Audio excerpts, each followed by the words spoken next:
அமைச்சர் எஸ்பி வேலுமணி உள்ளாட்சித்துறையை சீரழித்து விட்டதாகவும் கோவை மாநகராட்சி சுகாதார சீர்கேட்டின் புகலிடமாக விளங்குவதாக திமுக சட்டமன்ற உறுப்பினர் கார்த்திக் தெரிவித்திருக்கிறார். கோவை மாநகர் மாவட்ட திமுக செயற்குழு கூட்டம் மாவட்ட பொறுப்பாளர் கார்த்திக் தலைமையில் நடைபெற்றது. இதில் 6 தீர்மானங்கள் நிறைவேற்றப்பட்டன. சென்னை அண்ணா அறிவாலயத்தில் முத்தமிழ் அறிஞர் கலைஞர் சிலை திறப்பு விழாவை மிகச் சிறப்பாக நடத்திய திமுக தலைவர் மு.க.ஸ்டாலினுக்கு பாராட்டு தெரிவிக்கப்பட்டது.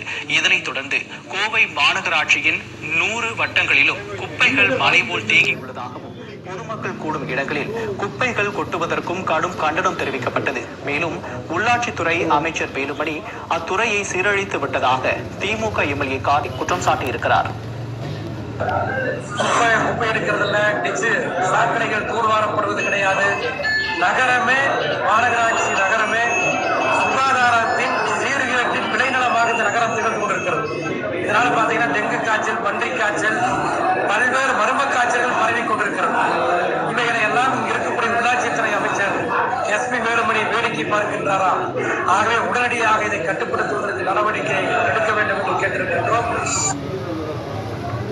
இக்கூட்டத்தில் சொத்து பாதுகாப்பு குழு துணைத் தலைவர் பொங்கலூர் பழனிசாமி, மாவட்ட பொறுப்பு குழு உறுப்பினர்கள் நாச்சிமுத்து, நந்தகுமார், மெட்டல் மணி உள்ளிட்ட பலர் கலந்து கொண்டனர். திருவள்ளூர் வடக்கு மாவட்ட திமுக